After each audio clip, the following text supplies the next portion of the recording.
By the grace of Almighty God are all things made possible on earth. Let us awaken our spirits with a song of invocation. Please rise.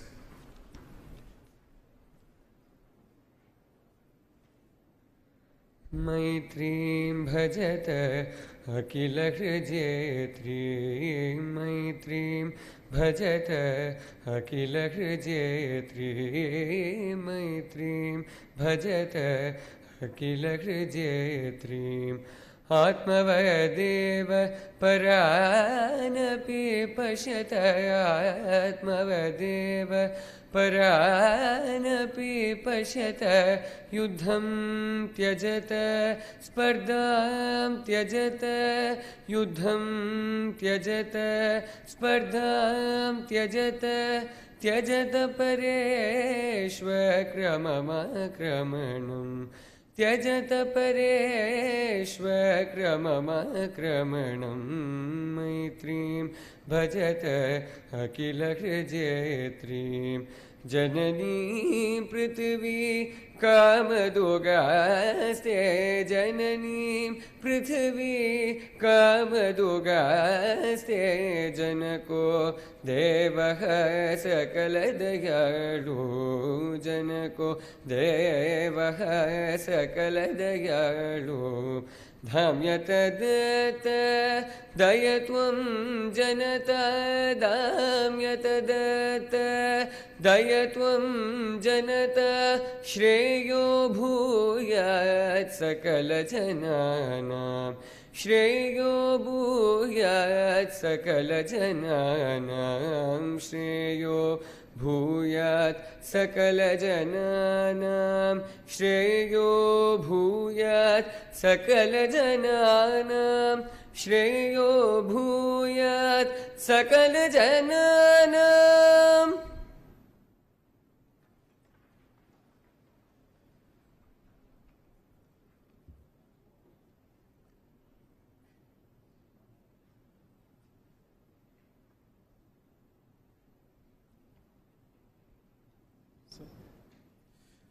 I now invite our beloved Dean of Planning and Development, Dr. S. Subramanian, to give the welcome address and set the tone for today's proceedings. Sir.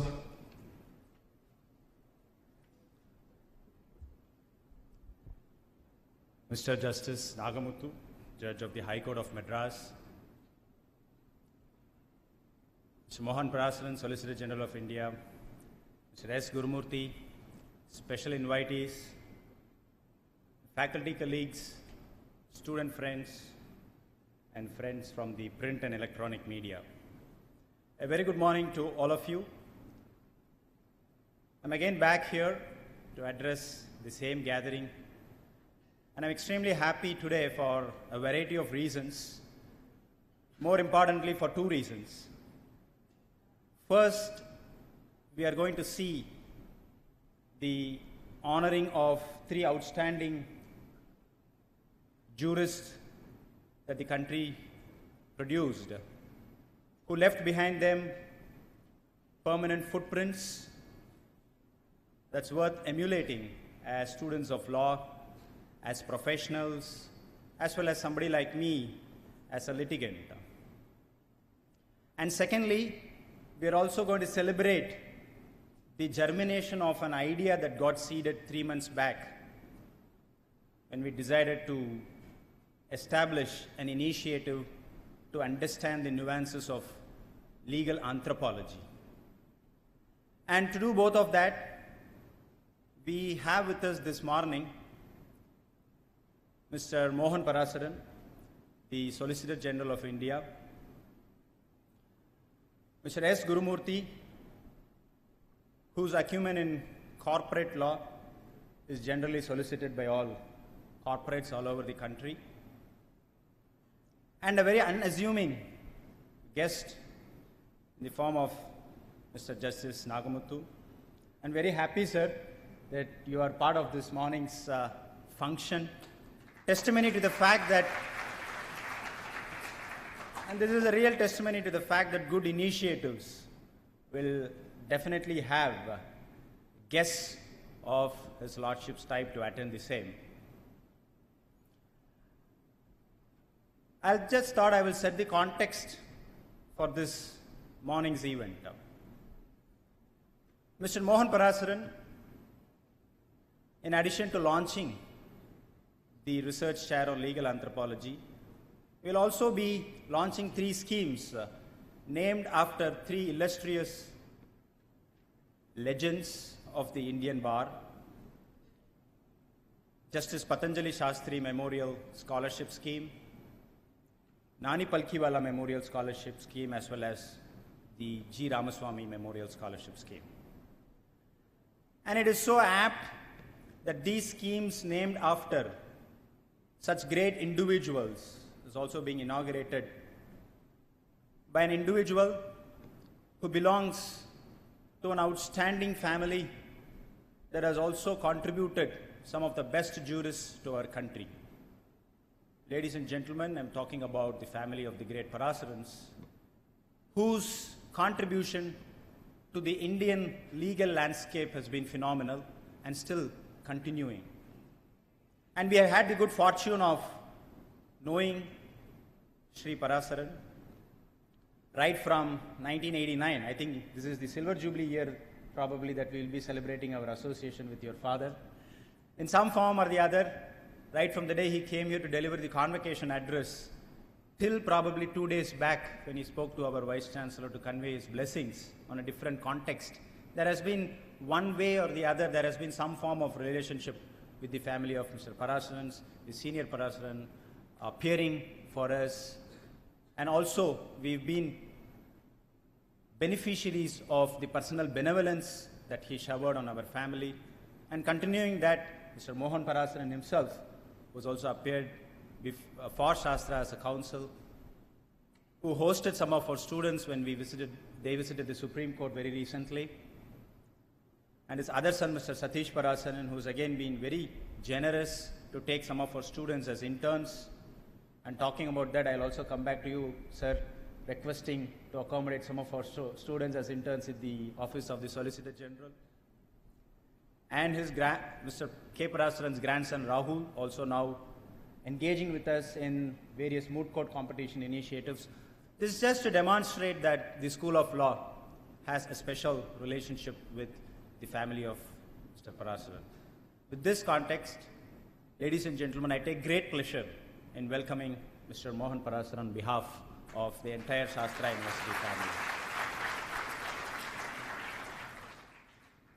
And the other outstanding public intellectual who is going to be a part of this gathering, Mr. S.Gurumurthy.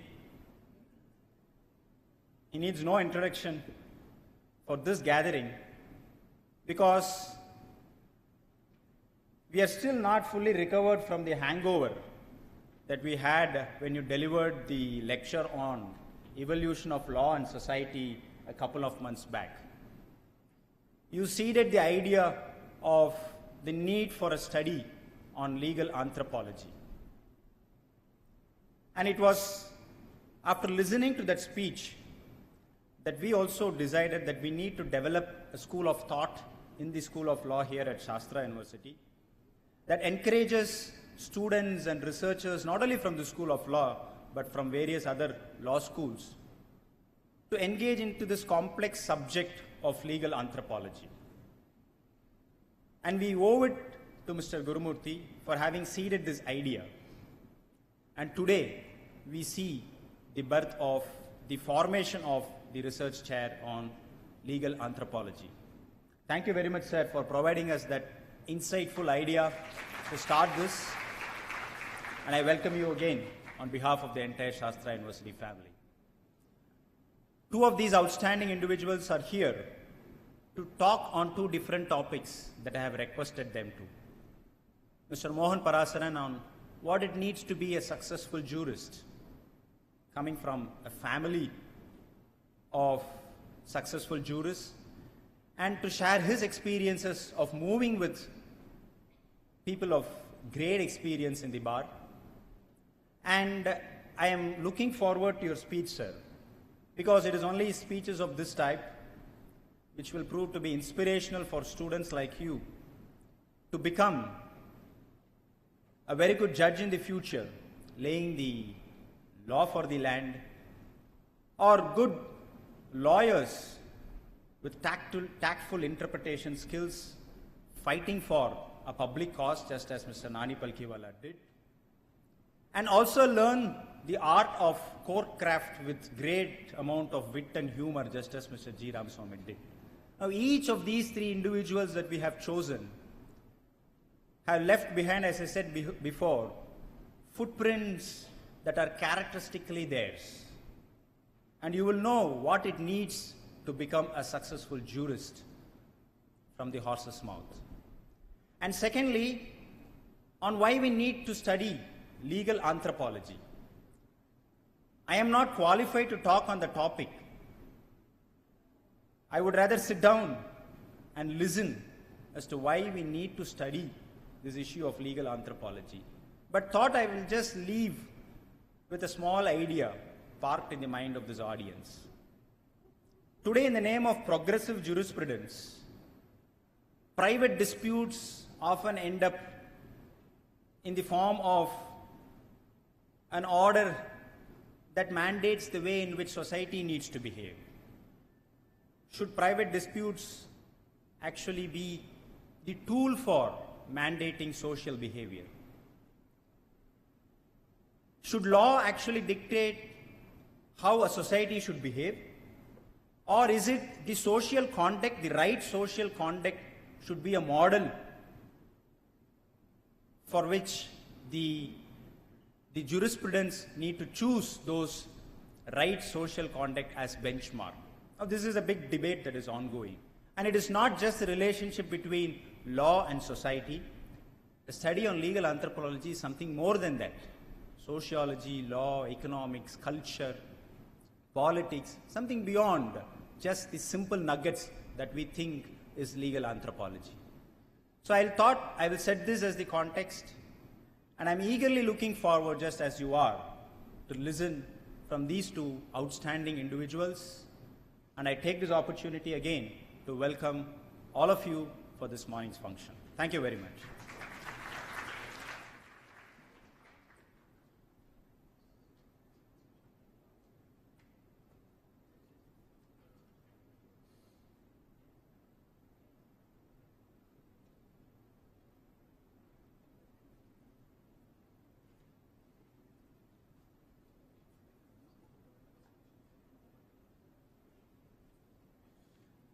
Ladies and gentlemen, I now invite our beloved Vice Chancellor to present our guests of honor with tokens of our appreciation.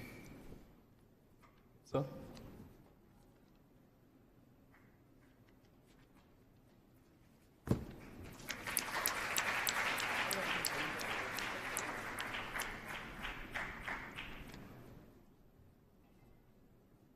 Respected Shri S.Gurumurthy, sir, our research mentor.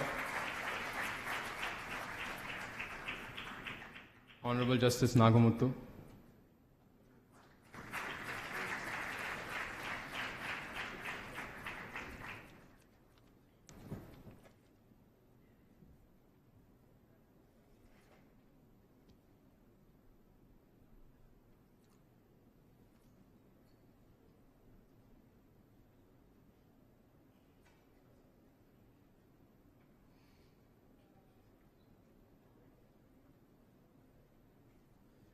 I now invite our esteemed guests of honor on the dais to inaugurate and launch the research chair and announce the scholarship schemes by lighting the lamp.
Thank you very much, sirs. The three schemes that we have announced, Justice Patanjali Shastri Scholarship Scheme, the Nani Palkiwala Memorial Scholarship Scheme, and the G. Ramaswamy Memorial Scholarship Scheme, each of this will identify the best outgoing student from the degree programs of BA LLB, BCom LLB, and BBA LLB every year, and each student will be awarded a citation and a cash prize of rupees 1 lakh, and the proud recipient will also carry home the legacy of these jurists. The research chair on anthropology today, the launch is not, the launch by lighting the Kuttuvalakku is symbolic. The tangible output is the management has decided to contribute 50 lakhs to create a corpus for this research chair on legal anthropology. With the corpus, we will conduct research, offer internship to students, as well as conduct periodic workshops, seminars to study and understand this emerging confluence between law and society. Thank you.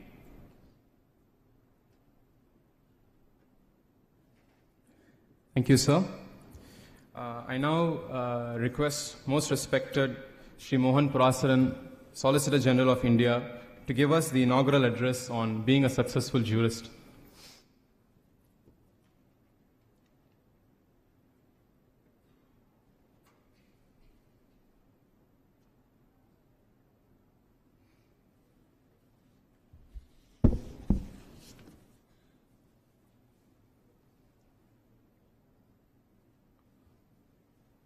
My dear and esteemed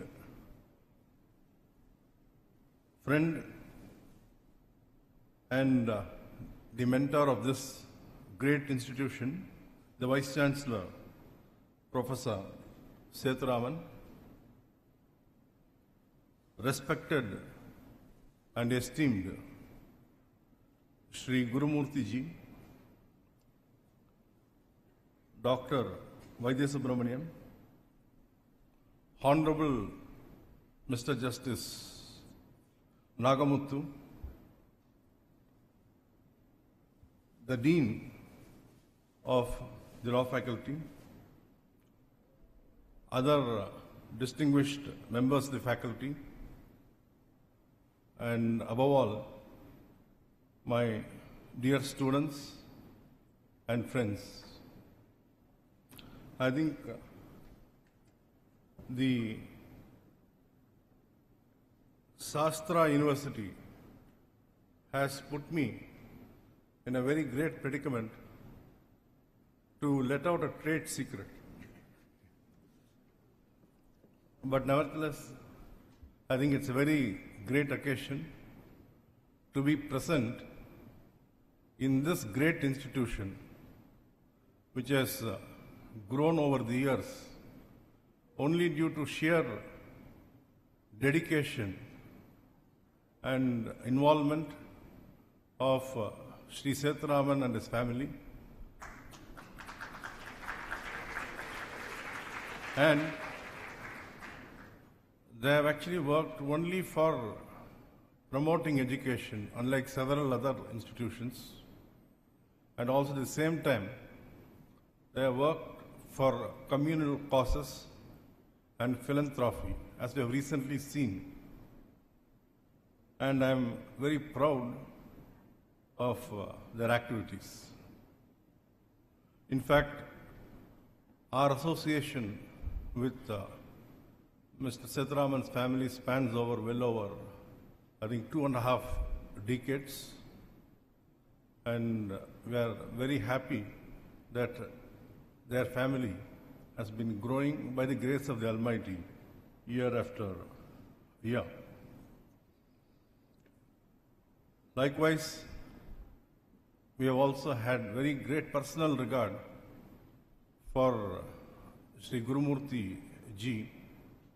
He is a great all-rounder, not only in, he's a great expert in accountancy, and also he is advisor on many intricate subjects involving law, to several actually top-class industrialists in the country and have saved, I think, many, industrialists at very critical points of time.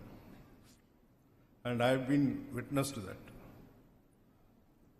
Now coming to today's topic, that is actually being a successful jurist. We have just inaugurated scholarships in the name of 3 brilliant jurists which India has produced. The first one, Chief Justice Patanjali Sastri, who was the first Chief Justice from Tamil Nadu. I would say unified Tamil Nadu, because now there is a controversy regarding this. And Shri Justice Patanjali Sastri had belonged to a very, humble family. His father was a Sanskrit professor, and he had a fair amount of practice before the Madras High Court, but showed his mettle on the bench, initially as a judge of the Madras High Court, then after his elevation to the Supreme Court in the year 1947, then Supreme Court, then of course Supreme Court was formally inaugurated in the year 1950, and he became the Chief Justice of India in the year 1952 and was there for about 2 years and 2 months and retired in 1954. And at that time the Constitution was actually in the making, and he was party to some of the very important pronouncements, such as the first A.K. Gopalan's case, which sought to interpret Article 21, and later on some other cases, including the first educational matter, whether reservations could be made for backward classes, Champakam Doreraj, which went from Madras. Of course, I'm going to deal with their qualities, and the subject is how to be a successful jurist. In fact, in today's context, I think it is very difficult to define the expression jurist itself. I think Mr. Gurumurthy will agree, because law has changed so much. Jurist, from a traditional point of view, was something different. Actually, you can easily name several jurists, like Sri Nani Palkiwala, or Sri Sirvai, or from Tamil Nadu, if you just say, like Sri V.K. Thiruvenkadachari, V.K.T. See, they were all great constitutional experts. But today, are we getting those sort of people? Law has changed, no? There has been a great evolution, and now the entire phase has changed, in the sense that you get cases in several new branches, and today in the Indian Supreme Court is faced with mainly PILs, public interest litigations, or the Supreme Court hears mainly cases concerning the common man, no? Or parties in person. The Supreme Court originally was actually intended to hear only important constitutional cases and was never intended to be the usual regular appellate court. The High Court was to be the final court in most matters. And matters like matrimonial cases, rent control matters, or cases involving property disputes, unless they involve very, very substantial questions of law, were never intended to be taken up to Supreme Court. But if you now come and watch the Supreme Court today, you only find either matrimonial cases or Section 138 Negotiable Instruments Act, or narcotics, or offences against women, criminal cases.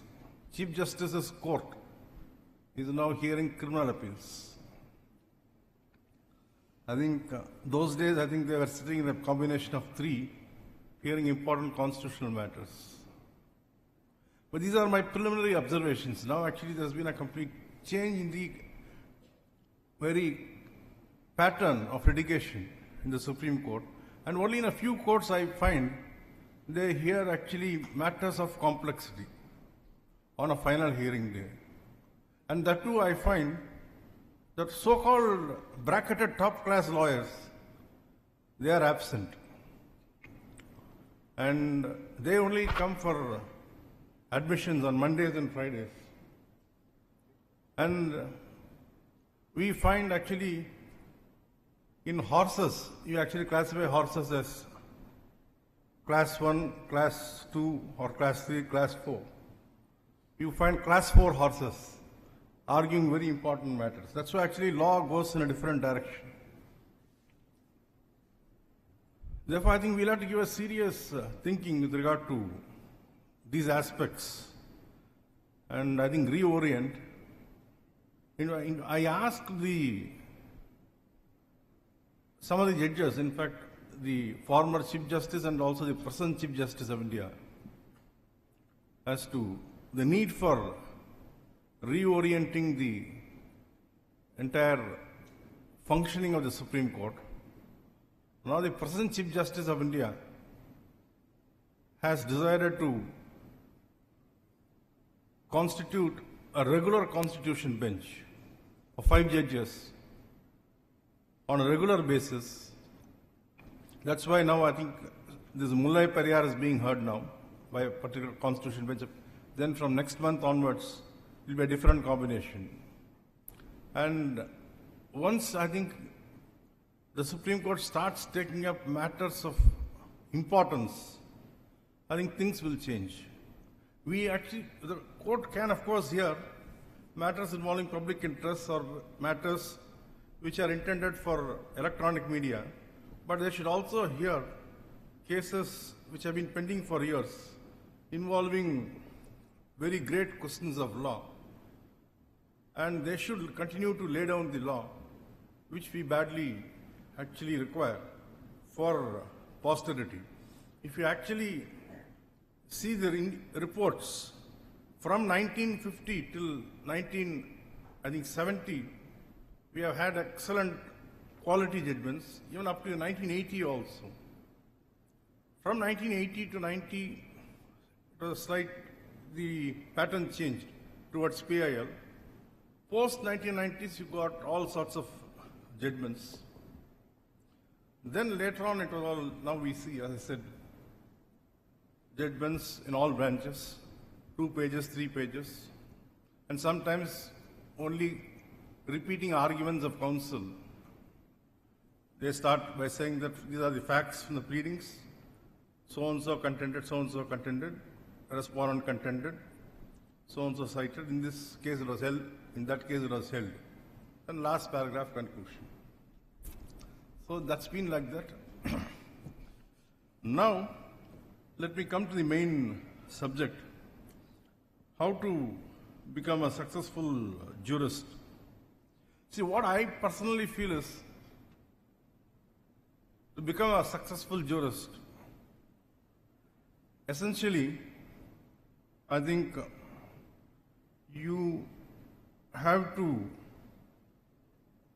basically you will have to have that bent of mind first, right from day one, from your childhood you must develop an attitude of being academically oriented, and one must have a analytical mind and try to develop knowledge in not only law but all branches, and also you must be quite strong in English and English literature, apart from some other language like Sanskrit or maybe some other foreign language.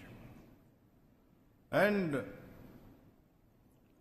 I personally feel, I think most of these jurists who have actually been successful in the past, I think it's sheer dedication and hard work, integrity and honesty. Now, if we take the case of Nani Palkiwala and Shri G. Ramasamy, both cases are extremely interesting because if one is the North Pole, the other is the South Pole. Shri Nani Palkiwala was born within a very humble, simple Parsi family, and he had not come from any background, in that sense that his father was not a lawyer, and he worked in the chambers of Sir Jamshedji Kangan, and mainly concentrated on taxation. As I said, he was, right from his, I think, younger days, he did a lot of research and he was so actually knowledgeable in English literature. If you could read any of his books also, see the flair of his language. And he wrote that fantastic book, Kanga and Palkiwala Income Tax Act.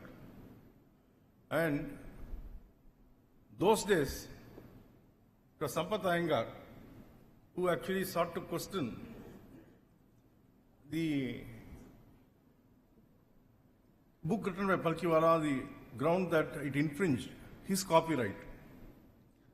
And the suit was filed for restraining the publication of the first edition of Palkiwala's book, Income Tax Act, before the Madras High Court.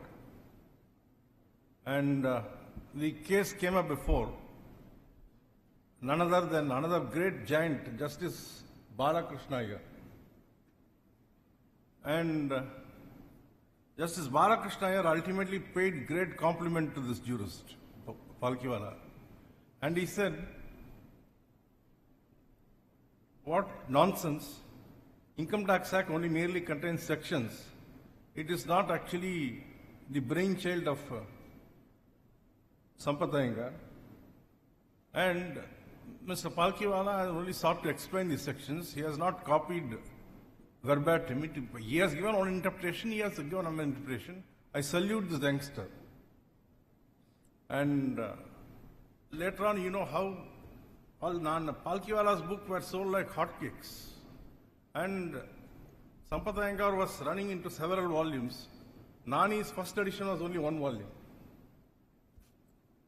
And later on it was 2 volumes. It used to be so crisp. And Palkiwala, of course, never wanted any more editions after his death also, like Sirwai. Because he knew others will spoil the show. And he rose to fame in the Supreme Court, I think in the 60s, 1960s. I have seen Shri Palkiwala personally in action in the Supreme Court. And I came into acquaintance mainly because of the great sage Kanchi Paramacharya. Because I owe my success mainly to Kanchi Paramacharya, because I had interacted with the great sage even when I was actually doing my BA degree, when the sage was camping in Maharashtra, in Melgaon, and I had the good fortune to stay with him for several days, and we used to walk in the villages in Maharashtra. That I think was in 1980, 81, or 79, 80, 81, when Shri N.T. Ramarao actually brought an ordinance to abolish the hereditary Archakatvam in Andhra Pradesh, the Archakas. Then there was a great gentleman who was with Paramacharya. His name was strangely Annadura Iyengar. And Annadura Iyengar actually called me. He said, Paramacharya wants to see you. And then I had gone there along with some other people who were living in Tirupati. Then he said, of course, even though Senior Parasaran is appearing, better you also discuss with Mr. Palkiwala. I have already sent word to him. He doesn't speak on the phone, unlike present-day sannyasis. So I have already spoken. Annadura Iyengar has already met him. You go to Bombay. These are some of the points which I feel. He had read, Paramacharya had read that case decided by the Supreme Court, which arose from Tamil Nadu in the year 1973, upside down. And he said that the ordinance passed by the Andhra Pradesh government was clearly in the teeth of 1973 Supreme Court, which Nani argued. And you go and meet him. Then I had the good fortune. And Mr. Palkiwala, to his credit, I went to his flat in Back Bay Reclamation. He's a Parsi, but was so thorough with the religious practices in our temples, because by the time he had read, and he knew what was a Vaikanasa Agama, what was a Saiva Agama, different types of Agamas, which was actually regularly practiced in temple. He had also read a book about the Tirupati temple. See, that is why I said, these are the traits of a jurist. And he immediately, I think, see, they were so simple, jurists were so simple. And I found he was alone in the office, except his lady secretary was there. These days, if you go to all these five-star lawyers, I think the amount of show, you have about 20 juniors around them. But Nani was sitting alone. He called a stenographer. He himself walked to the shelf, picked up the book, and started dictating. And he dictated for about, say, 50 minutes. Remarkable ability. And that was a great learning experience. And after that, I think I moved with him fairly closely. In fact, he used to come to Madras off and on to visit Shankara Netralaya for the eye treatment. On a few occasions, I had the good fortune to go and receive him at the airport. And I also saw him actively arguing some of the cases in Supreme Court, including the Federation of Hotels, luxury tax, levy of expenditure tax, and also challenging the amendment made to Section 80 retrospective amendment to section 80J as well as 80M of the Income Tax Act. Even though later years he was not that successful in the Supreme Court, but he argued cases with such a great precision and he had a concept in his mind and he had no confusion in his mind. And in spite of, I think, later years, he had some nervous debility, but in spite of it, his delivery was fantastic. And he was again a great man who could never tolerate corruption and a great person with integrity and boldness. He was never bothered even about Indira Gandhi at the peak of power and emergency. He gave the right advice. He appeared for Mrs. Gandhi. And whatever is right, he will tell, whoever high the party might be. That was Nani Palkhiwala. And that's why these people are remembered even today, everywhere. And I'm very happy that SASTRA has honored Nani Palkhiwala by starting a scholarship in his memory, and also rightfully also started a scholarship in the name of the first Chief Justice from Tamil Nadu, Sri Patanjali Sastri. Now coming to G. Ramaswamy, I said, of course, I have, of course, great personal regard for GR as well. He was also, in one sense, my guru. And I have, in fact, he had so much of confidence in me, he entrusted several matters. Even though his brother G. Rajagopal was also practicing in Madras, G. Subramanian was also practicing in Madras. He had entrusted some of his matters to me. But GR was of a different metal, because you see, you got all of us have 5 fingers. Likewise, jurists, Ram Jethmalani is a jurist. But Ram Jethmalani, everyone knows, he's eccentric. I can't actually tell more. But he's one of the greatest of jurists. Nobody can match Ram Jethmalani on his knowledge of Evidence Act, criminal law, and he can put anybody at his bay in his peak days, Still, people can't forget the 10 questions he used to put to Rajiv Gandhi. Likewise, GR was, I think, a combination of Ram Jethmalani and had a brilliant mind, in fact. He started, his father was one of the greatest of lawyers, the Mufassil, not far away from here, Ganapati Agraharam. And his name was Ganesh Iyer. There was a very big family. And he also had a very roaring practice here. And he shifted to Chennai in the late 60s as a government advocate. And he's just shifted in the late 1960s, and from there, he started to build up his practice, I think, tremendously, on all sides.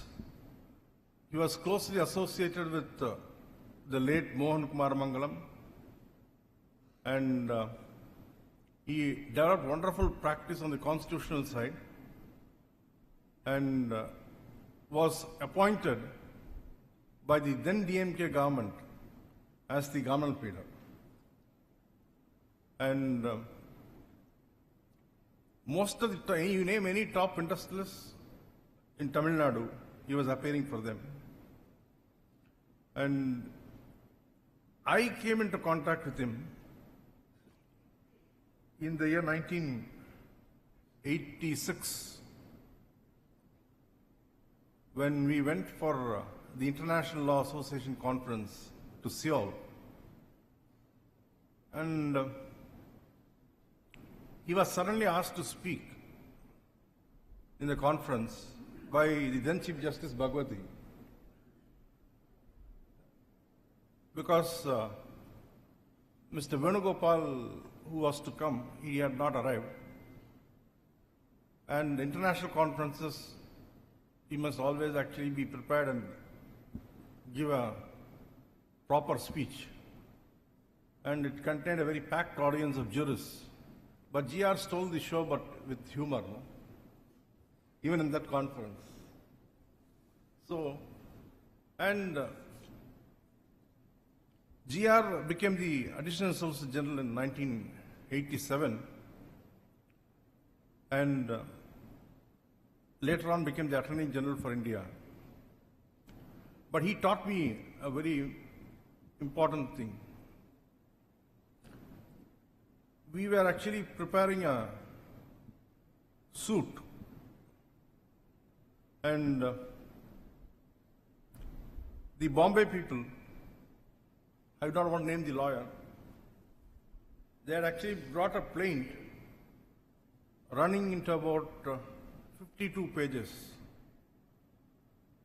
to GR. So he was sitting in his office. He was not having patience because he had so many clients waiting. He said, "What have they done?" I say. "This is not a writ petition. If you actually file this suit, we'll be finished. And I have just gone through it for about 15 minutes. In 15 minutes, I have found 40 contradictions. Therefore, we'll have to completely change it. You start doing the work." Then I started doing it. Then I started somehow redoing everything. But he said, "Don't do all this. You must actually examine each and every document, exchange, and also discuss with the concerned parties and form an idea in your mind. You must draw a bigger circle. Then you must actually think what will be the points that will be raised by the other side. What are all the points, defenses, which can be raised by the other side?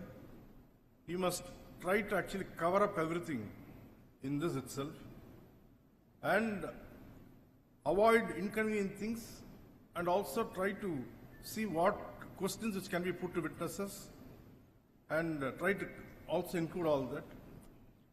And if a particular question is put, what sort of an answer should be given? That should also be somehow contained. What is the legal position? Of course, plaintiff, you should not actually talk law at all. You must so draft it that it does not go contrary to law. And with all this, you'll have to reduce the plaint to not exceeding 10 pages. And with great difficulty, I tried to do that, and he still sat and reduced it to 7 pages. And ultimately, I think he proved right. And when the suit was decreed, he was not alive. The suit came for hearing in 2001, and the suit was decreed by a knowledgeable judge, Justice Prabhas Devan, after a heavy contest. And it's all kudos to GR. Such a brilliant mind. And I learned from him the art of also examining and cross-examining witnesses.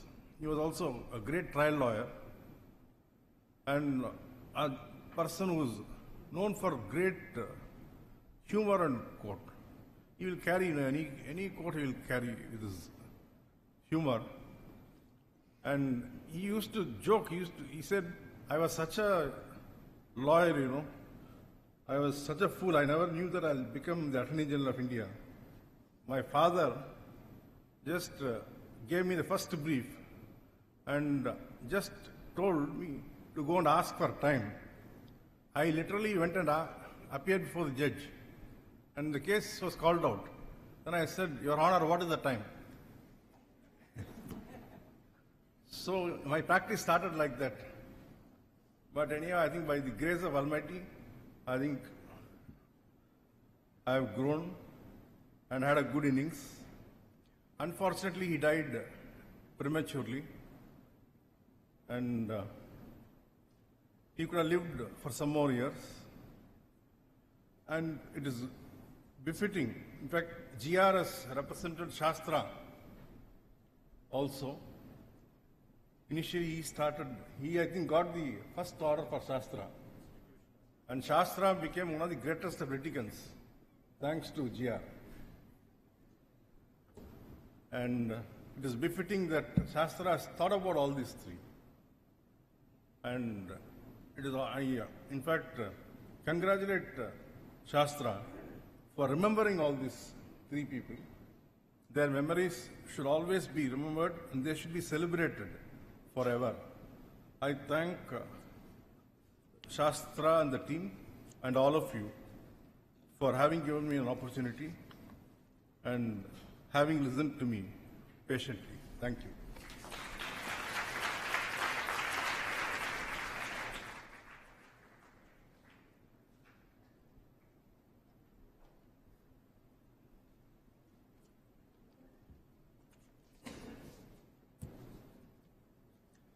Thank you, sir. You've not just shared the trade secrets, but I think you have filled the audience with a sense of wonder with your recounting of personal experiences with these great personalities. Thank you for that, sir. I now invite our respected Shri Gurumurthy, our research mentor, chair mentor, to give us a special address on the need to study legal anthropology.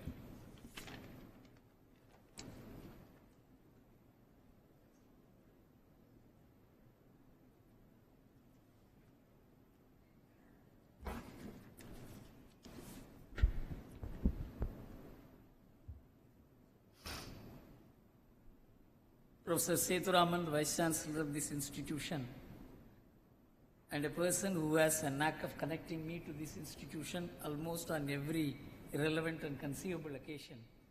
And this is the first time I am sharing platform with him. He has always been used to sitting among the audience. But I asked him, how is it that you are on the stage? He said that we have put a television from which I can see you speaking, otherwise I feel better listen from the audience. So the secret of his being on the stage is the technological addition that has been made. Then Justice Nagamuthu, whose presence is a very accidental surprise and a matter of happiness for me. And Mr. Mohan Parasaran, a good friend of mine, he made speaking look so easy. A conversational, as if he was talking to each one of you personally. That's an art which most lawyers have not learnt. And he has a very special way of talking, and nothing great, but he made every one of us feel at home with his delivery. And Mr. Vaidya Subramaniam, my friend, and Ravi Shekhar Raju, the head of the Department of the School of Law. See, my adventure into law was a matter of accident. In fact, many things in my life has been accident. I became a journalist by accident, chartered accountant by accident, and my entry into law was also a matter of accident. I thought I would say a few words about these great people, the jurists whose names have figured in the awards today. You know, we are talking about legal anthropology. Justice Patanjali Shastri interpreted Article 30 of the Constitution. He was in a minority. He said Article 30 does not stand independent of Article 29. And if minorities have rights, those rights have to be linked to their cultural rights, and it cannot be in the secular domain, which is one of the finest interpretation of the Constitution. And the Supreme Court disagreed with him. Till today, the Supreme Court is finding it difficult to come out of what it had said and join Patanjali Shastri, because Patanjali Shastri interpreted Article 30 on the basis of anthropological evidence of Article 29. What was the purpose of Article 29? and Article 30 cannot be divorced from that purpose. This is the anthropological interpretation. Supreme Court constituted a 11-judge bench to reconsider the minority rights decisions which it had given. Afterward, they had to dissolve that bench. Till today, the law on minority rights is so confusing, so conflicting, and so disturbing the nation itself. The Supreme Court itself does not know how to come out of it. If only they had adopted the dictum of Patanjali Shastri, the confusion would never have been there. And next, I want to share something personal about Mr. Nani Palkiwala. See, I was a chartered accountant who had a hugely complicated and challenging case to handle. I was just 27 at that time. So when in a group discussion, I diverged from the opinion given by Mr. Palkiwala. All were my seniors who were sitting and discussing this. And they said, if you are differing from Nani Palkiwala, who is to go and tell Mr. Nani Palkiwala that he should reconsider his opinion? Then Mr. Ramnath Goenka, who was the person who shaped my strategic mind, he told me of all the people, he is the youngest. So I choose Gurumurthy to go and talk to Nani Palkiwala. Because even if Palkiwala humiliates him, he is a young boy. If he accepts him, then it is something great. So Ramnath Goenka telephoned to Nani Palkiwala, don't be deceived by the man's appearance. I used to look like a schoolboy at that time. So he said, don't be deceived. Nani, he is a Vamanavatara. He may have something to tell you. Please listen to him carefully. So when I went there, I said, I don't know how to open my mouth. I am shivering. But I think your opinion needs reconsideration. This is it. It's a very technical point. I don't want to get into it. I interpreted the income tax law through the constitutional principles. He looked at it and said, I am wrong. I was shocked. What a magnanimous mind. He was a towering person at that time. He could well have said, I throw you out of the room. Who are you? I was nobody. He said, you are wrong. I am wrong. But I want to know, how did you connect the two? Sir, I had no other way of interpreting it in favor of my client within the four corners of the income tax law. That proved to be an escalator for me. The confidence levels, the recognition I got out of the whole thing is something, of course, these are all accidents in life, great accidents which God gives once in a time. And I can't still, afterwards I had many occasions I had moved with him. The man had the last preference for money. I don't think he ever thought of money. There were more cases he had argued without fees than cases in which he has taken fees.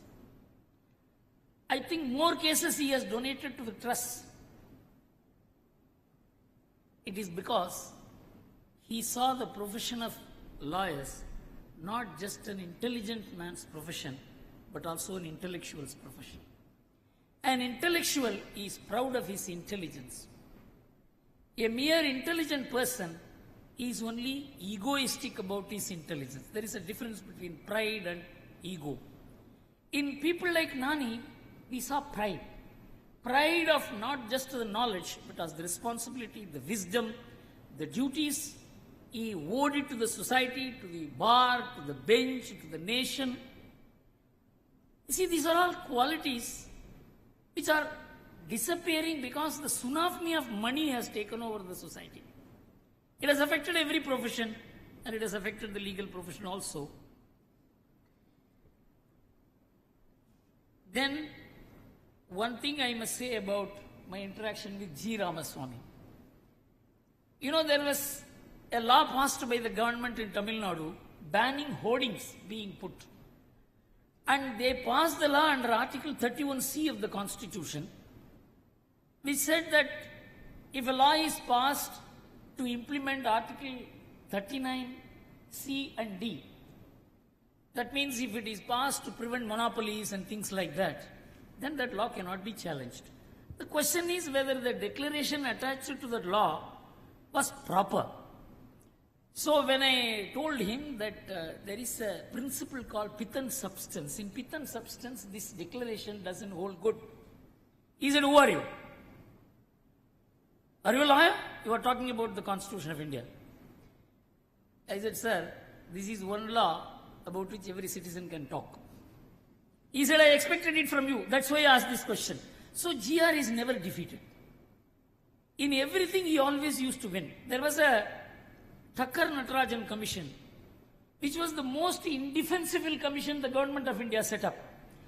That was when I was arrested, when I was pursuing corruption and trying to find out how much money is there in Swiss bank. I was arrested by the CBI on a forged letter. And a commission of inquiry was set up. And in the commission of inquiry, I demanded that forged letter must be produced. Jethmalani was my counsel. The way Jethmalani was openly abusing the judges, and it was G. Ramaswamy's responsibility to defend the judges. You know how beautifully he defended just by one word. Milords, there is a slight spelling error in Jethmalani's name. It is not Jethmalani, he is Jethmalaini. I mean, he completely changed the discourse. Everybody laughed. And afterwards, Ram Jethmalani never abused the judges. You know, Jethmalani, as Mohan said, is a very mercurial counsel. He can take on anybody because the amount of intellectual competence the man demonstrated made people fear, respect him, move away from him, show deference to him. So, Jethmalani arguing is not an easy thing. To argue against him is not easy. To listen to his arguments is not easy. This is how GR tackled him. He is Jethmalaini and not Jethmalani. So with this few transgressions, I will try and encapsulate what is legal anthropology and what is the need to study it. It's a huge subject. It's not something which can be captured in an hour's lecture. And particularly in India, this requires to be studied by a team of some 20-30 scholars for at least 5-6 years for us to get an alternative perspective about what law is. For example, you take what Mohan mentioned, agamas. Agamas is drawn from anthropological principles. We do not know. The concept of cultural rights in the Constitution is drawn from anthropological principles. Religious rights drawn from anthropological principles. The reservation for scheduled caste, scheduled tribe drawn from anthropological principles. The reservation for backward class drawn from anthropological principles. We just don't know. So anthropology is very intimately connected to the law as we understand it today, deal with it today. And somehow, in the Western discourse on law, for the rest of the world, they have completely destroyed the concept of anthropology. Anthropology is a subject which grew out of the interaction between the colonizers and the colonized people. The colonizers came with the idea that they have to civilize the rest of the world. The rest of the world are barbarians. They are savages. We have to civilize them. This was the view. It is the white man's burden to civilize all the uncivilized brute people. But there were some very intelligent people who came and found that there were great qualities in this society from which we may even have to learn. For example, when England went and dominated the whole world, they found all the languages which they came across, the colonized people's languages, they were all very inferior languages to their language, English. But when they came to India, they found a language which became the mother of their language, Sanskrit. They didn't know how to handle it. And so they said, no, this is not your language, this is actually our language, you have stolen that language. This is how anthropology of linguistics was perverted. Anthropology is a subject which goes to the root of a society, a root of a civilization, the root of sociology. the continuity of a society's self-image. Now, if you look at how anthropology is studied, it is a very huge subject. They study it like this. There is socio-cultural anthropology, biological anthropology. Many people do not know that in the entire Western Hemisphere, the total plant varieties are only 250. Total grain varieties are only 250. But in India, the rice varieties themselves are 100,000, out of which 26,000 is alive even today. This is biological anthropology. The plant varieties in India are supposed to be over 80 lakhs. According to Brahma Sutra Bhashya, in which Sankara writes about how human beings are superior among the 85 lakh organisms in the world. Everybody laughed at Shankaracharya. How did he get these 85 lakhs? You know, in the year 2006, Science Today found that there were 58 lakh organisms. In 2011, the Science magazine said it is 86 lakhs. Maybe after Shankaracharya's lifetime, another lakh has got added. So this is the understanding of anthropology, which is sourced in our literature. It is also sourced in everybody's literature. Some literatures are oral, some literatures are written. The model in which a society lives. Then archaeological anthropology, that is where agamas come. Then linguistic anthropology. What is the origin of a language? How languages have changed in shape, in script, in grammar, in presentation. This is linguistic anthropology. Then in socio-cultural anthropology, there are subdivisions. You got arts, music, dance. You know, there is no particular dance which has no source. For example, Kuchipudi dance, it has a particular source. Bharatanatyam, it has a particular source. And music, Hindustani music, Carnatic music, all this is sourced in a certain scientific development, evolution, innovation. All this is anthropological development. Then economic, political and developmental. This is one thing I would like to deal with today. Then kinship, feminism, gender issues. Now we are only looking at gender issues in the way the West used to look at gender issues. And there are many traditional societies in which women were tremendously respected. In the West, there was no tradition of respect for women. In fact, the women struggled throughout their life. For example, just for voting rights. In England, women got voting rights only in 1928. In America, women got voting rights only in 1924. And black women got voting rights in America only in 1945. And in Switzerland, women got voting rights only in 1962. It is because women were considered to be, according to their religious and cultural beliefs, less than human beings and more than animals. So women had to fight. But in many societies, women were respected. That is the anthropological tradition of women. But those legal principles, anthropological, legal, social, cultural practices have formed part of the legal domain of those societies. But unfortunately, we are now logging on to the Western way of understanding the gender relationship, which confuses us, which confuses our law, which creates conflict between the society and law, which creates conflict between politics and judiciary. So, unless we understand that there is a particular way of life to which we are accustomed, and custom is a very important source of law, that is accepted, common law source of customs. But the legislature has the right to amend it.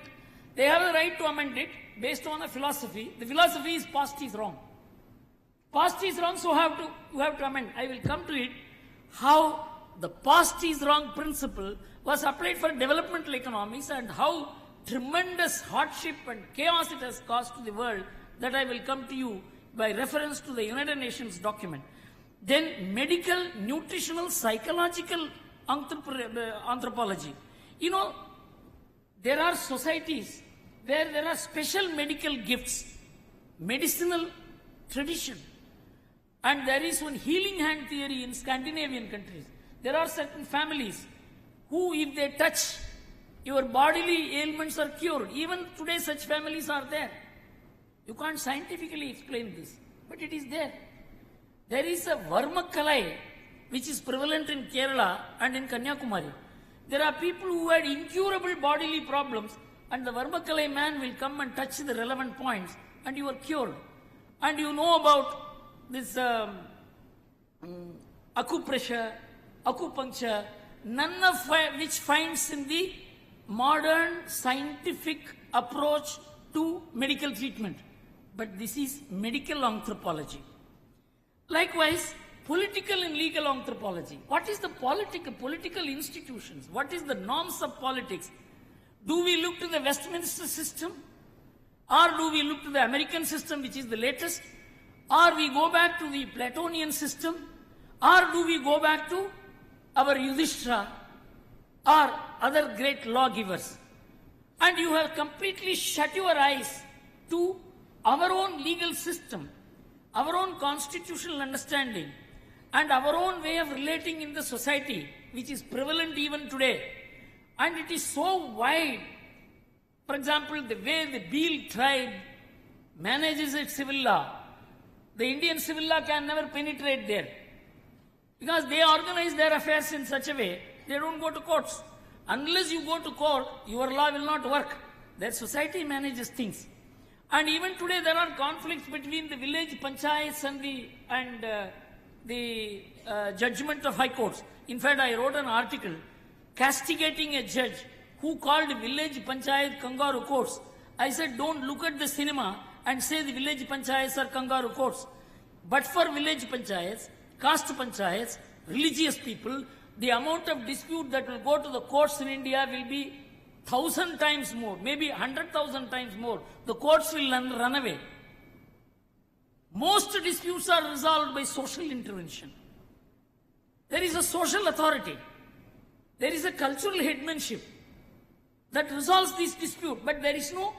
In fact, one person asked me, you are talking about legal anthropology, how will you integrate it into the modern law? I told them only one thing. You amend the civil procedure code, that a person who approaches the court must file an affidavit that he has followed all the known traditional models of resolving disputes and the dispute has not been resolved.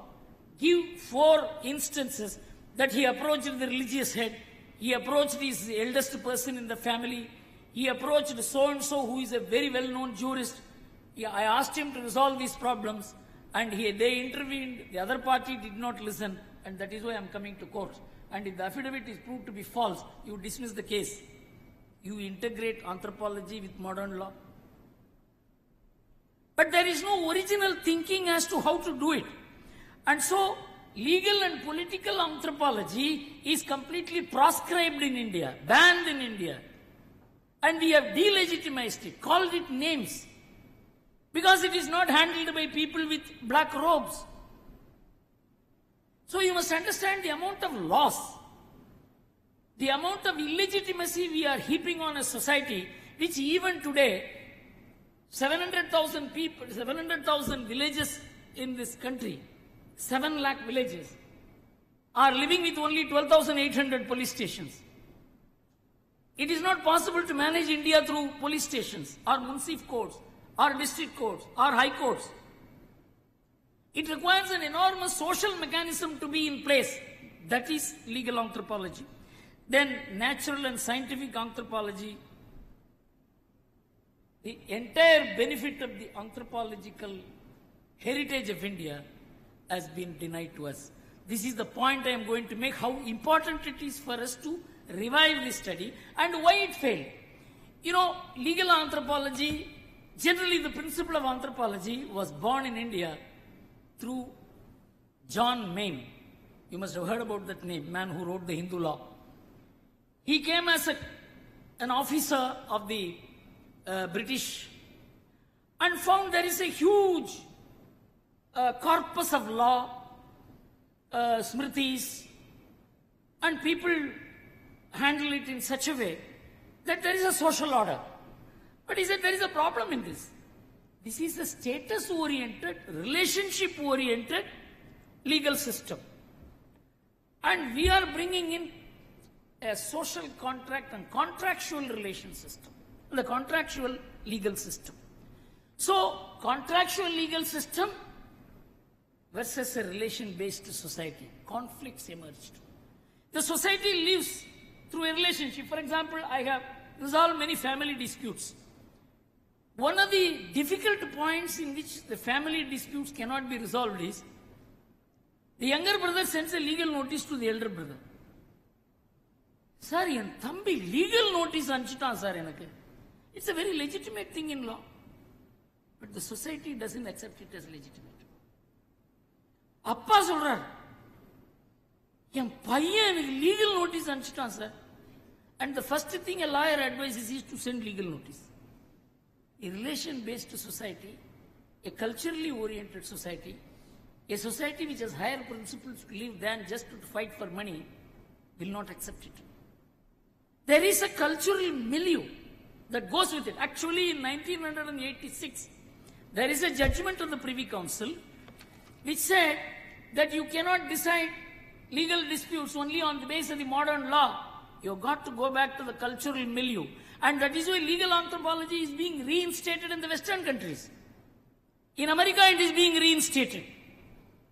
But in India, there is no consciousness about legal anthropology because to talk about the past is wrong.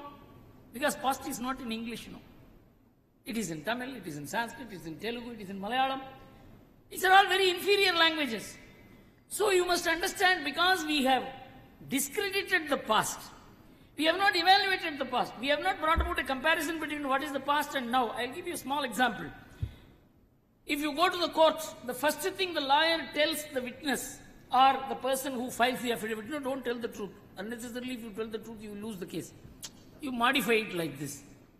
But in a village panchayat which takes place in Mariamman temple, the man is asked to swear before God whether what he is saying is true or not. The man will never tell a lie. You consider it an inferior way of setting. You also, in the court also, the Gita book is shown, Bible is shown, Quran is shown. But in the court, none of these books has any value. People openly lie on the touching the book. You know why? The courts have no value. It doesn't have social sanction. It has a legal sanction. It has a constitutional sanction. It has a formal value. It has no cultural value. So, we have a legal system which is divorced from the cultural milieu of India. This is for jurists to find out how to align the two. So, it started with Maine, who said, no, our legal system is based on contract, it is based on the state, it is based on equality. And this colonized people, they have a status based, and there is no justice in this. And so we have to throw it out. When Malinowski, he disputed it thoroughly. And he demonstrated, now all the legal pundits agree, that Malinowski's principle is so aptly put. He said your criminal law, your modern law, only punishes the deviant. But anthropological, cultural, traditional law corrects the deviant. You have refused to factor in the need to correct the deviant. You want to send people to jail, but you don't want to prevent people from going to jail. So Malinowski's thinking, which has to be studied in the context of the Indian law, how crimes can be prevented, how deviance from normal behavior can be prevented. This has not been pursued. Nowhere in the world it is pursued because the colonized people accepted the colonizers' law, their jurisprudence, their system. And now this system is unable to deliver. There is a problem associated with this. It is not delivering even in America. In America, legal system has become so costly. People are afraid of going to a lawyer. You know, in India at least there is a law which says the lawyer cannot share the spoils of the case with the client. Let us assume I am filing a suit for 1,000 crores. In India, he can only ask for a fee. In America, he can say, if you get 1,000 crores, I will fight for your case. If you get 250 crores, you must give me 100 crores. This is perfectly valid in America. So in America, the normal people can never approach the court. It's finished. It has become such a costly adventure. But traditional law, the anthropological and cultural law, is open to everybody. And how we can integrate the functioning of the traditional law with the modern law is the biggest challenge that we will be facing in the coming decade or so. That's why I told Dr. Y. Subramaniam and I told the Vice Chancellor, what you are doing is something out of the way. In 5 years, this is going to be such a relevant study that it combines anthropology, they say, is the study of the external characteristics of men, and sociology is the study of the internal characteristics of the society. But social anthropology covers both. So, if a society's long life, which has gone into the DNA, there is a family tradition, there is a community tradition, there are sampradayas, there are religious forces, all of them exert such powerful influence over the people, they discipline people, they make them accept certain rules voluntarily.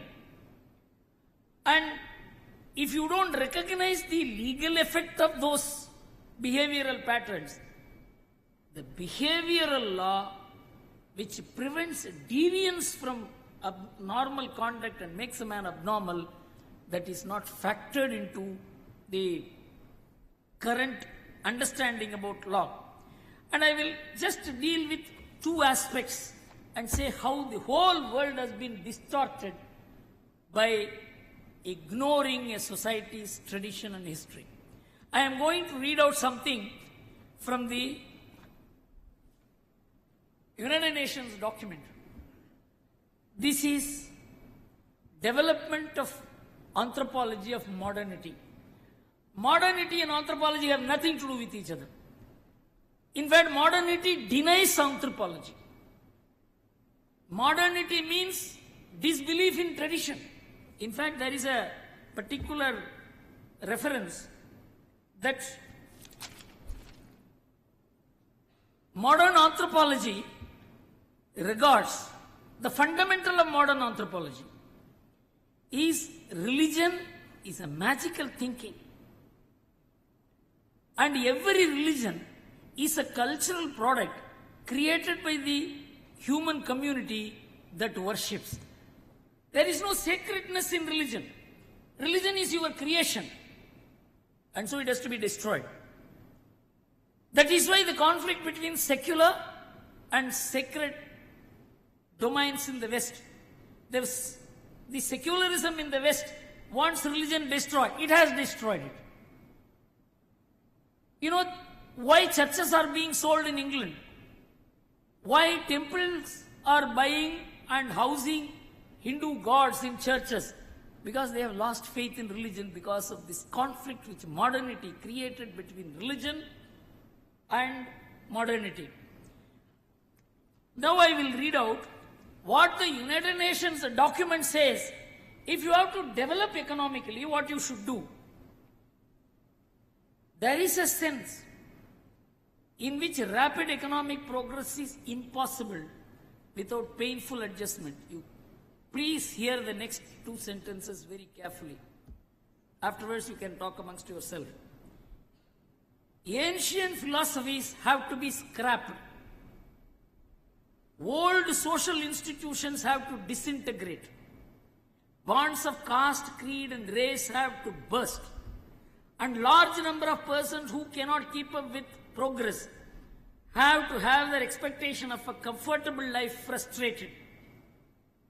Very few communities are willing to pay the full price for economic progress. This is United Nations document This is United Nations Department of Social and Economic Affairs, measures of the economic development in underdeveloped societies. This document is dated 1951. You know, this has been proved to be complete failure now. No society is willing to give up its culture or tradition or language or religion. And the entire approach was all this has to be discarded if you have to grow economically. All the economic policies of the West and the rest, and including us, is based on the fact that your tradition is going to be a stumbling block for your growth. This is economic anthropology, modern economic anthropology, which says unless you give up your traditions, you can never grow. And an American anthropologist, Professor Sholins, he is probably one of the greatest anthropologists, and see how he has put it amazingly. In a paper titled On the Anthropology of Modernity,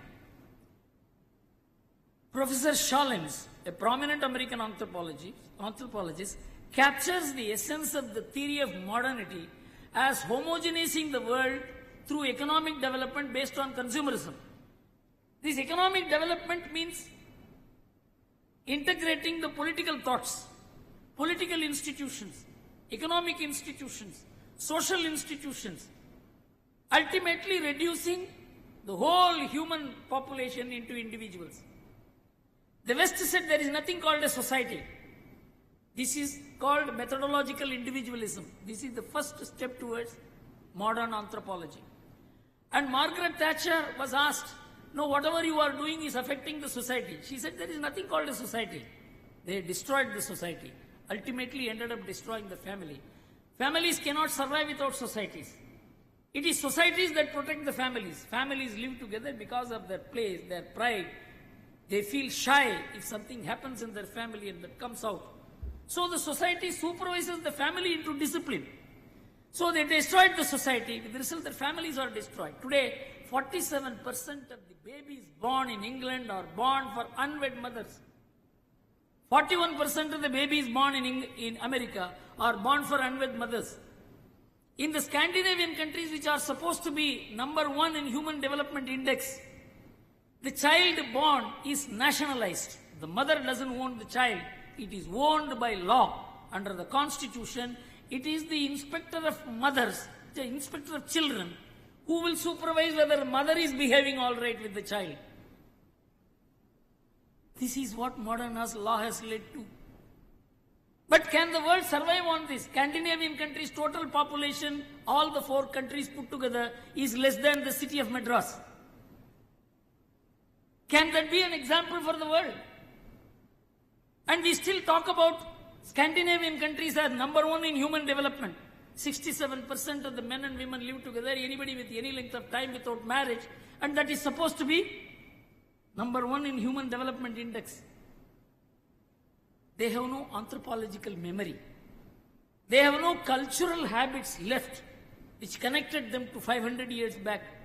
A country like America has no history lasting beyond 300 years, because if they look back, it is only the history of killing the Native Americans. So I will close this with what all of us consider to be the modern anthropological approach to economics, which integrates law, society, politics, and economics. He writes, a late classic of the genre was Walter Rostow's Stages of Economic Growth. 1957, Walter Rostow, one of the very important exponents of modern anthropology, he wrote about how modern societies come up and what is the aim of modernity, goal of modernity. He said with its unilinear sequence of 5 developmental stages from traditional society to the age of mass consumption. If you convert the society into mass consumption society, that is the fulfillment of modernity. Simplicity, all the qualities of restrained living, savings, sharing with others, all All this is to be destroyed. An individual must be given an endless amount of desire to acquire and enjoy. So 5 stages of growth from traditional societies to the age of mass consumption. Rostow must be among the first to conceive that the culmination of human social evolution was shopping. If you make the entire society shop, then you have achieved the end of modernity. Explicitly argued as an alternative to the Marxian stages of progress, Rostow's theses appear as a mirror image with the added advantage of turning left into right twice over. Common to many theories of development was a cheerful sense of cultural tragedy. The necessary disintegration of the traditional societies that function in Rostow's scheme as a precondition for economic takeoff. You can never have economic takeoff unless you destroy the tradition. This is the principle of economic development. This is the developmental anthropology. This is the modern anthropology, which destroys the very meaning of anthropology, as Malinowski said. But we are the affected people. And we are losing a whole lot of civilizational assets, cultural assets. We are losing our social capital, but we are not studying this. So, foreign domination was needed to accomplish this salutary destruction. You can't destroy it yourself. So foreigners must come and you must invite foreigners, come and destroy this. Since otherwise, the customary relationship of traditional production would set a ceiling on economic growth. By its own providential history, Europe had been able to develop itself, but according to Rostow, the other people have to be shocked out of their backwardness by an intrusive alien force. It can be globalization, it can be colonization, it can be anything. But one has to be shocked out of his existence. See how beautifully he puts it there. No revolutionary himself. Rostow could agree with Marx that in order to make an omelette, one must first crack the eggs. Do we understand how important it is to study anthropology in every sense of the term? Ayurveda is an anthropology. Siddha is anthropology. Unani system is anthropology. Your dance, music is anthropology. Legal anthropology is the fundamental basis because it provides the government with the power to destroy your traditions. So we need to study legal anthropology. We need to popularize this knowledge. The legal community must be made to intellectually understand this concept. That's why I feel the lawyers who have become just an intelligent profession, that also is becoming less and less now, they should be an intellectual profession. And that is my request. I am extremely happy that Shastra has taken up this responsibility. And I will do my best because this has been my area of study for the last 30 years. So I would like you students, everything is available on the internet today. You need not have to go and search for any author. You need not have to search for any source material. Everything is available on the internet. All of you must go and study how important it is. You will realize your own self-image, the mirror of yourself, the mirror of your family, the mirror of your society, the mirror of how we relate to each other. You will find once you go back to the study of legal anthropology in the sense in which the Indians have handled themselves, and that will find many, many answers for the conflict that we are not able to handle through the modern legal system. And I think Shastra is going to, in the next 4 or 5 years, do such a pioneering work. And if it can produce a master research work on anthropology, that will be the greatest ever contribution to India, which is no more a nation which is dismissed. It is no more a defeated race. It's rising as a global power. On the 12th of December 2012, the National Intelligence Council of America came out with a report. National Intelligence Council of America is the think tank of the CIA, which you know how powerful that body is. They came out with a report as to what the world will be in 2030. In 2030, the National Intelligence Council said there will be only 3 major world powers: America, China, and India. All the powers today will become regional in character because India's military rise, the amount of army India is possessing, the amount of productive capacity India is building, the intellectual and educational resources India is building is going to make India on par with these three countries. And in such a country, nobody can say you have to follow our ways. Maybe we have to tell them, you will have to follow our ways. Your families are losing value. Look at our women. They have studied English, they have studied your law, they have studied everything, but they have still kept the tradition. They have maintained the families. Our divorce rate is the lowest in the world. We still take care of our parents, not thrown them to the character of the state, to the care of the state. We still take care of our unemployed people. We have not thrown them to the care of the state. This has not happened by government or law. This has happened because of the cultural underpinning to our society, economics, family, relationship between people, because we are a relation-based society. This message India has to give to the world, in which legal anthropology will play a very important role. I am extremely thankful that SASTRA has undertaken this responsibility and given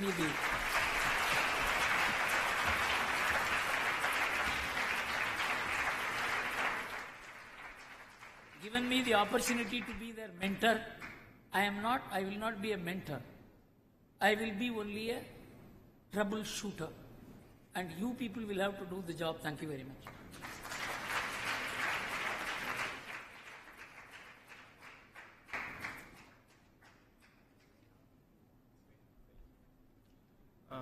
Thank you, sir, for reminding us the truth about ourselves and not to listen to the lies that other people have been telling about our culture for so many years. Now, if the Dean would felicitate our Honorable Judge after he has mentioned a few words. Judge, sir, could you...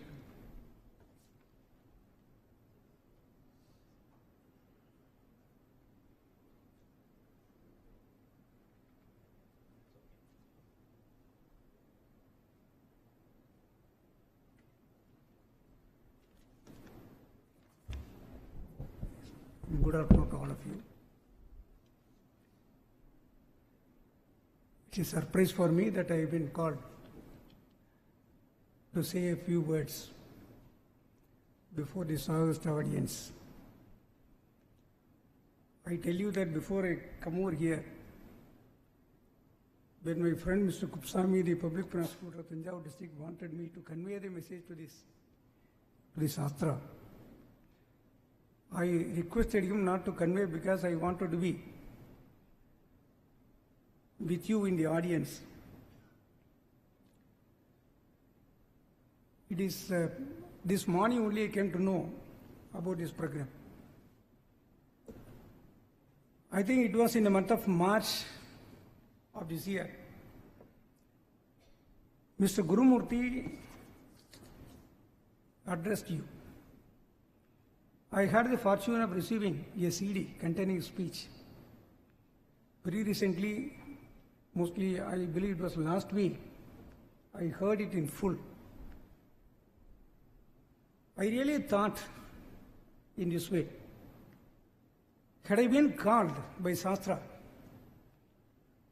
to address you on this topic, I confess, I believed that I would not attest any of the subjects which Mr. Gurumurthy touched here before you in his address. Such a great personality he is. That is why today I have the opportunity of reading many of his articles. I am a regular reader of many of his articles. That is the reason why I made it a point to be here today, to hear you, sir. Really, it is a great opportunity for me to hear you on a new subject. I tell you, when we interpret the law in courts, mostly, as you said, we not only go by the literal interpretation, we also interpret the law by the way in which the society look at it. So we are not deviating from the expectations of the society, and we also do go by the expectations of the society. While doing so, we also have a concern for our tradition, our culture and all that. I tell you, very recently I had an occasion to deal with a labor case where the question was whether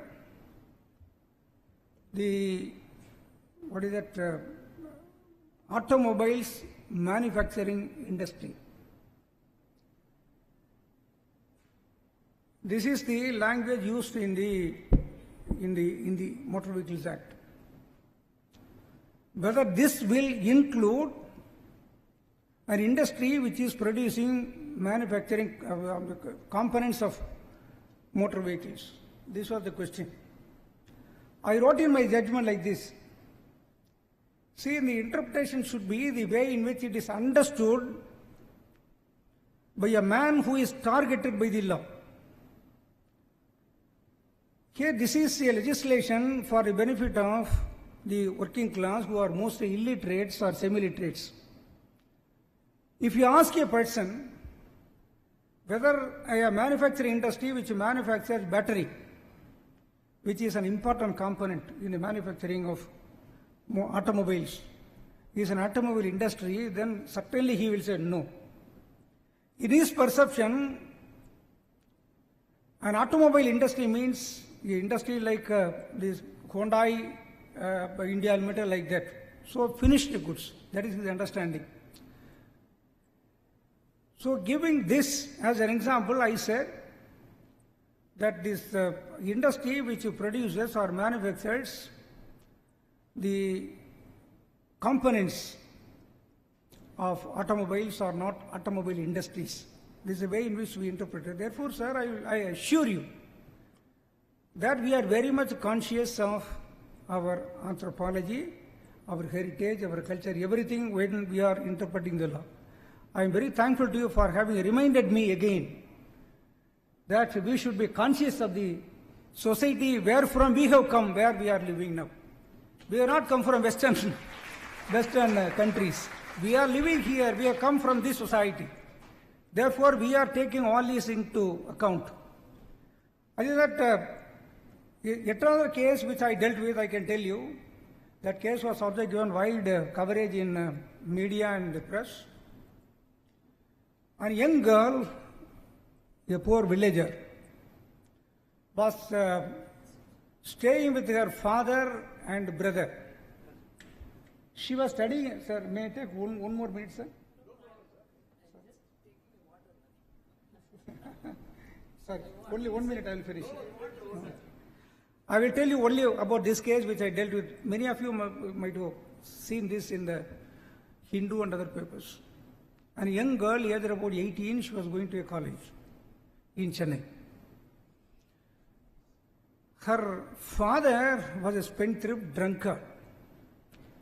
Brother was locally employed in a company and he was earning a small amount and he was maintaining the family. And he had brought his sister all the way from Nagarkoil, making her to stay with him to study in a local college. This father, in a drunken state, on few occasions, unmindful of the relationship, which used to be cherished forever, father and daughter relationship, this fellow misbehaved with her. She told her brother also about this. His brother on one or two occasions heard and requested his sister not to say about this to others because this will spoil the family's image, tradition and all that. On the crucial day, what happened, by about 8 o'clock, this girl finished all her domestic works, then she went to bed. The father came, brother was not at home, he came, the father came. He was fully drunk, he was sleeping in the hall, she was sleeping in the room. By about 1 o'clock, she felt that somebody was touching her. Then she found her father sitting by her side and she was advancing to have sex with her. Immediately, she struggled a lot. She could not. This man had a knife. She snatched the knife, stabbed her. He died on the spot. Then she passed on the message to her brother and others. All came. Complaint was registered. Case was registered. In this country, it is unfortunate that the girl was prosecuted for murder.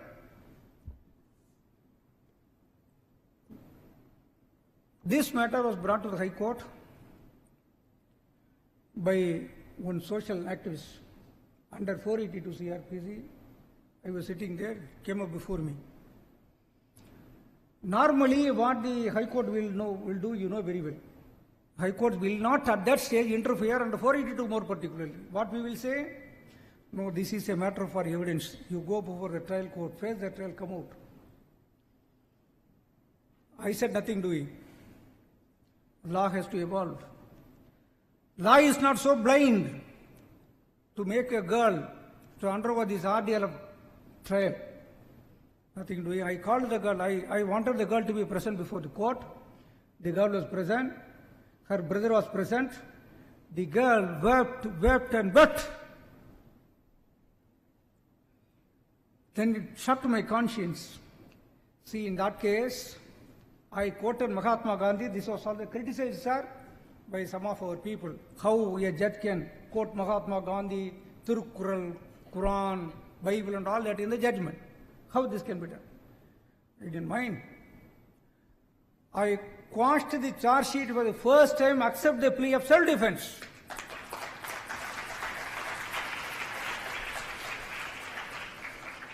I quashed. In the press, there is some writing about it. Somebody said it is a historic judgment where the court has taken the cause of the human values, more particularly the cause of the women. Sir, this is really the anthropology which we have taken into account. One example I am saying, I can quote many cases.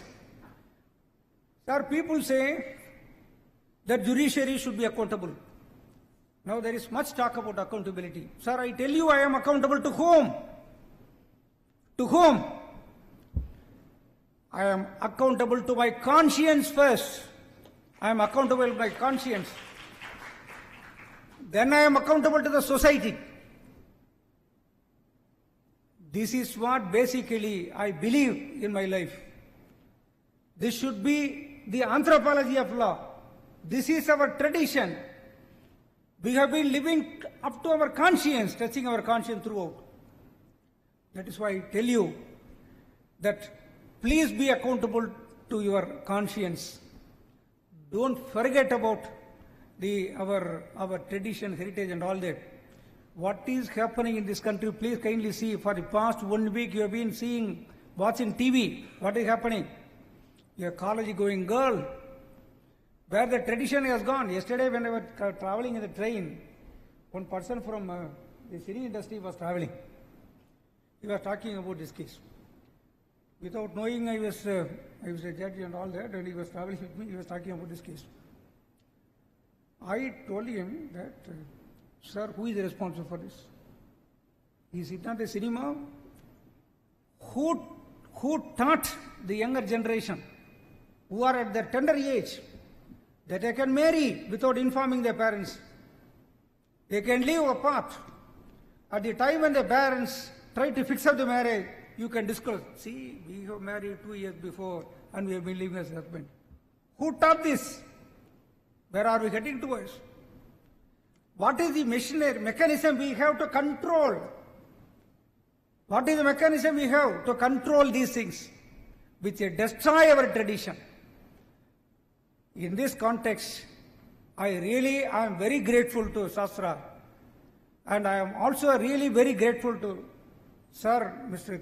Gurumurthy, to remind you who you people are, what is our tradition, what are the high values which you have inherited from our forefathers, which we have to give to our successors. Please kindly remind this. Keep in your mind. I'm thankful, sir, suddenly you have called me. Though it is a very great surprise for me, I tell you, just like every one of you, I have heard a lot, I have learnt a lot. Thank you very much.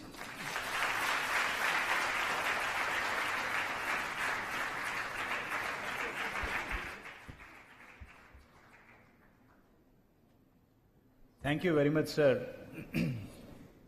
You know, some such speeches without any written script, usually people share things that are very close to their heart. So you have really spoken your heart out today without any advance notice to you. Thank you very much, sir. We are running short of time, though we had some provision for Q&A, but nevertheless, I don't want to disappoint the student audience. We'll take 2 quick questions. 2 quick questions, okay? Don't set a question paper. 2 quick questions. Yeah.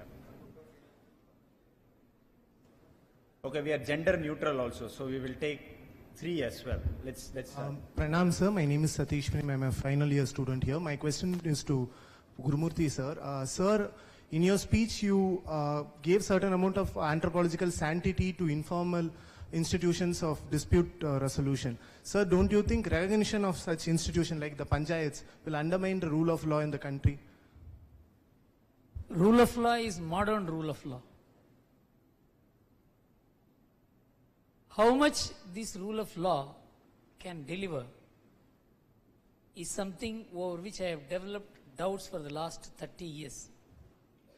That is why I am involved heavily in mediation. In fact, many biggest disputes which the courts would never be able to resolve for 20 years, 25 years, get resolved by human intervention in a matter of sometimes 1 or 2 weeks. That human intervention is available in India. So you can probably devise norms as to how the panchayat should function. Destroying them is not the alternative. In fact, regulating them not through law, regulating them through a certain self-disciplinary measures. And if they move out of that, then you can certainly do whatever you need to do. But there is a need to align this, because most of the disputes in the villages are very small disputes. And if those disputes come to court, not only the villagers, money and all that, there is permanent enmity between people. They live, 500 people live in a village, and somebody should be there to resolve their disputes. Otherwise, 2 sets of families, they are sworn enemies for the next 2 generations. See the social disturbance. So we cannot look at it from an urbanizing mind. We have to look at it from how villages function. You know, by 2061, India will have 50% rural population. By 2061. So please understand. Yeah, second question. And then the third question there. Just 2 quick questions. One to SG sir on the study of Roman law has been touted, in legal anthropology for long, what the codes were written, and we are still studying it in law school over many years. Your views on that. And one to the Solicitor General on the case was regarding Agamas, which was A.S. Narayana Dikshitulu's case. There was so much from, the Assyrian code to the Unmatta Panchayat, which your very learned father cited, and all of us have benefited from that. But what has happened to that league of arguing? We have totally lost out on those cases. We don't see such cases anymore. Your views on that? Thank you.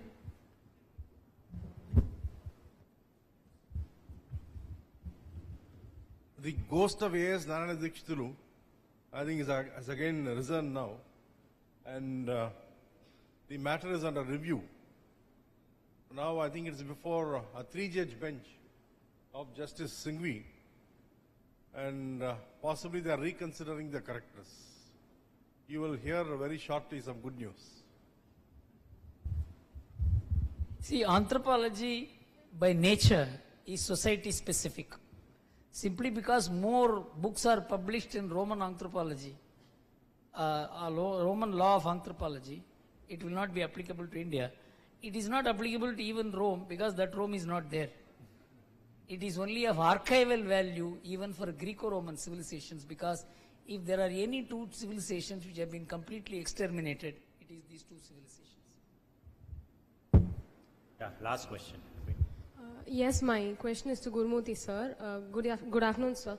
You were talking about panchayats as a system of dispute resolution. My question is, if people choose to go to courts instead of resorting to traditional methods like panchayat, don't you think there are probably inherent defects in our system also, something like probably caste bias, which deters them from going there? How are we going to address that? How are we going to solve them so that we can take up those measures in our hand? Have we first made an appraisal of our system? Has there been any study done? There was one study done by the Gandhigram University. They visited 140 or 150 villages, where in the last several years, all disputes have been resolved within. And no one complained about those dispute resolution. Have we ever studied it? There is one place called Palamedu, which is 26 kilometers or 30 kilometers from Madurai, where in the last 50 years, they have never gone to police station, they have never gone to court, all disputes are resolved within, and they even have an informal legislation for themselves. There is a cinema theatre in which what cinema should run, it is decided by the village panchayat. Have we studied these things? Or do we look at village panchayats through a moustache-wielding man in film, and he is doing wrong things to ladies, and so all panchayats are like that? See, there has been no proper, systematic, fair assessment about the Indian traditional legal system. So, without doing that, there is no use saying panchayats are defective. How defective are they? How much they are defective? How much are they failing? This is a matter. In fact, you better allow appeals from panchayat, most disputes can be resolved. Thank you, sir. One last question from the faculty. Okay, quick. Sir, one last question from the faculty.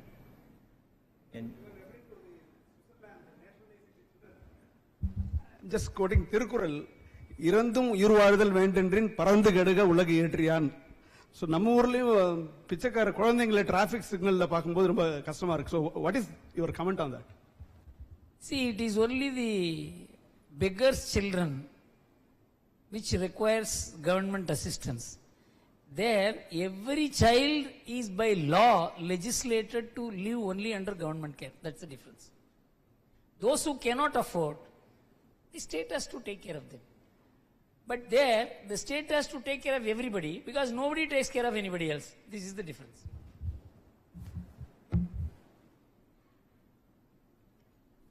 Thank you, ladies and gentlemen, for the questions. I will now invite our head of the department, Dr. Ravishekar Raju, to give the vote of thanks.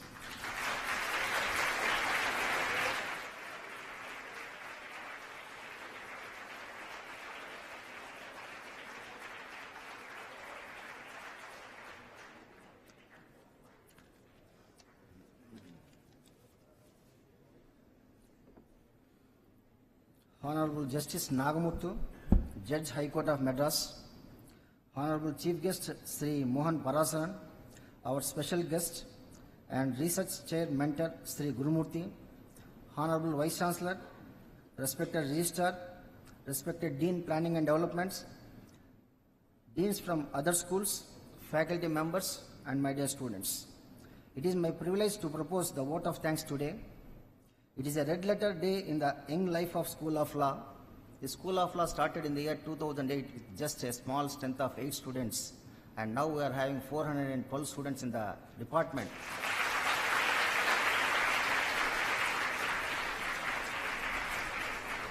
In fact, we have achieved this tremendous growth with the blessings of our Honorable Vice Chancellor, who has taken a dynamic decision in starting the School of Law in SASTRA campus, though there was opposition from various corners. First of all, I should convey my heartfelt thanks to our Honorable Vice Chancellor for starting the School of Law in this campus. And the School of Law is the brainchild of our Honorable Vice Chancellor. Then with the inauguration of Research Chair in the Legal Anthropology today, School of Law has taken the next giant step in its journey towards being a premier center for legal education and research. The function today is enriched by the august and inspiring presence of eminent jurist and Solicitor General of India, Shri Mohan Parasaran.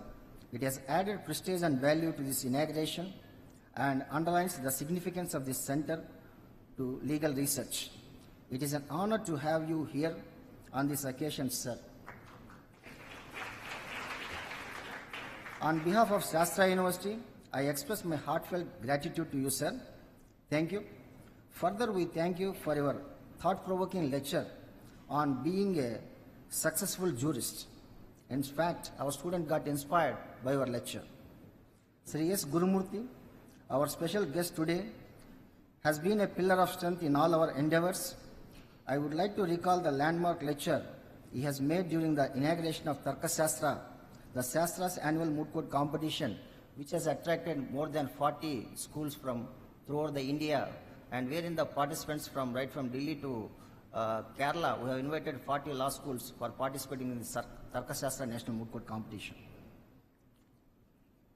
It is also during the occasion when Shri Gurumurthy mentioned the importance of legal research in legal anthropology and the potential contribution it can make to legal research in India.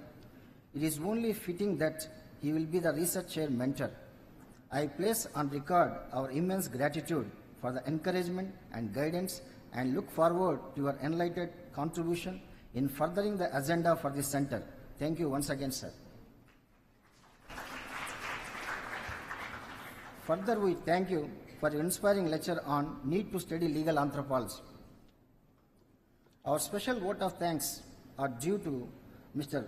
Behran Palkiwala, the brother of late Nani Palkiwala, Sri S.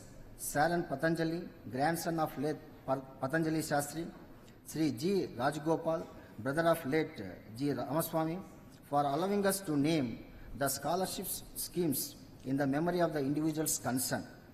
We also thank Sri Arvind Dattar, the senior advocate, for helping us in reaching out to the family of late Nani Palkiwala. I also thank Honorable Justice Nagamuthu, the Judge of High Court of Madras, for associating with us in this function. I also take this opportunity to thank all the members of SASTRA family for their support and encouragement, and I thank the media for their coverage of this program. Thank you, one and all.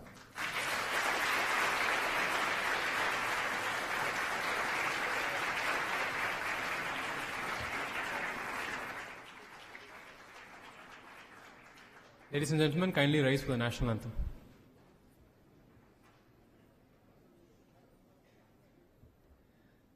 Janagana mana adhinayaka jaya he Bharata bhagya vidata Punjab Sindhu Gujarat Maratha Dravida Utkala Banga Vindhya Himachala Yamuna Ganga Uchchala Jaladhitaranga Dava Shubha Name Jahe Dava Shubha Ashisha Mahe Gahe Tava Jaya Gata Janagana Mangala Dayak Jaya He Bharata Bhagya Vidata Jaya He Jaya He Jaya He Jaya Jaya Jaya Jaya He.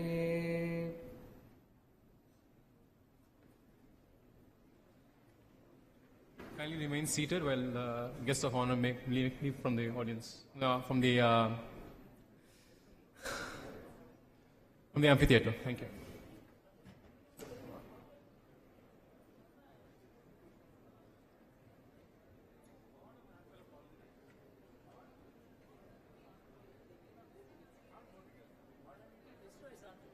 Anthropology of modern India.